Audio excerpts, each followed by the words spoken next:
আজকাল আমাদের মন এবং মস্তিষ্ক এককভাবে চিন্তা করতে পারে না। চারপাশ থেকে শব্দ, নোটিফিকেশন, টেলিভিশন, সোশ্যাল মিডিয়া আমাদের মনকে ঘিরে ধরেছে। মনে হয় নিজের ভিতরে থাকা ভাবনাগুলো হারিয়ে যাচ্ছে এই আওয়াজের ভেতরে। পোল্যান্ডের ভিডিও আর্টিস্ট জুজানার সেন্সরি ওভারলোড ভিডিও আর্টে ঠিক এই বিষয়টাকেই দেখানোর চেষ্টা করেছে। আধুনিক জীবনের অতিরিক্ত উপস্থিতি আমাদের মনকে ক্লান্ত, এমনকি বিভ্রান্ত করে তুলছে। এই রিভিউতে আমরা চেষ্টা করব এই অভিজ্ঞতাকে তুলে ধরার।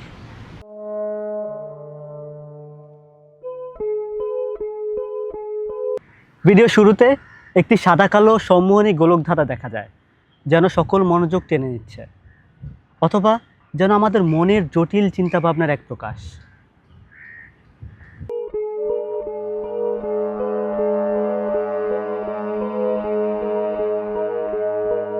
চরিত্রটিকে একটি শান্ত প্রতিচ্ছবির পেছনে অস্থির, অশান্ত ও চিৎকাররত অবস্থায় দেখা যায়।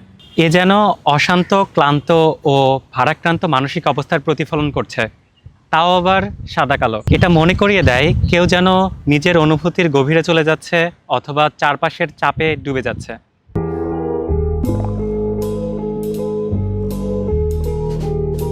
তারপর আমরা দেখি মুখের ক্লোজ আপ থেকে সরাসরি বাহিরের প্রকৃতির কিছু দৃশ্য, এবং চরিত্রটি তার নিজের চারপাশে ঘুরছে।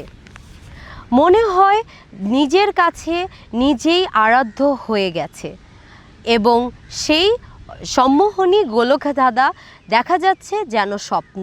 এটা হয়তো বোঝাচ্ছে আমাদের মনের ভাব ও বাহিরের দুনিয়ার মাঝে কেমন মিলেমিশে যায়, এরপর সেটা আগুনের সাথে মিলে যায়, যা কিনা প্রকৃতির সাথে মানুষের সম্পর্ক ও দূরত্বকে প্রতিফলিত করে।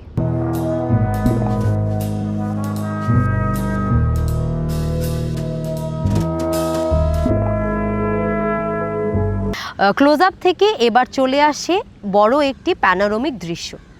এক জায়গায় দেখা যায় তিনজন মানুষ এক বিশাল মাঠে দাঁড়িয়ে আছে, উপরে ড্রামাটিক মেঘ। একই মানুষের তিন প্রতিচ্ছবি আমাদেরকে বোঝায় যে আমাদের প্রকৃতির সঙ্গ আমাদের কত বেশি প্রয়োজন।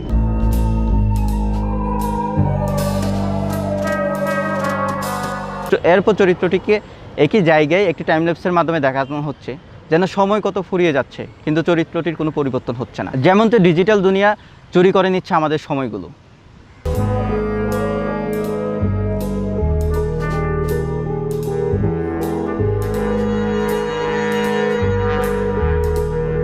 এরপর দেখা যায় মেয়েটি প্রকৃতির মাঝে নাচে ঘুরে বেড়ায়।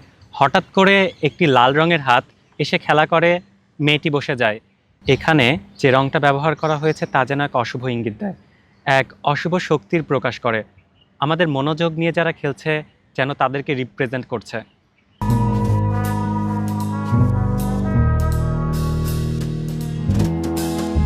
এরপর আমরা একদল ভেড়ার হেঁটে যাওয়ার দৃশ্য দেখি, যা রিপ্রেজেন্ট করে কিভাবে আমরা অনেক কিছু না বুঝেই দলে দলে এসব প্রযুক্তির অশুভ শক্তির দিকে পা বাড়ায়। কীভাবে আমরা নিয়ন্ত্রিত হই সেটারই যেন এক প্রতিফলন।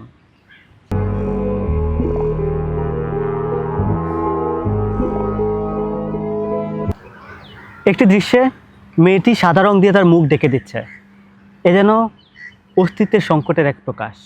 রং দিয়ে মুখ ঢেকে ফেলা সেই মুছে যাওয়ারই প্রতীক হতে পারে।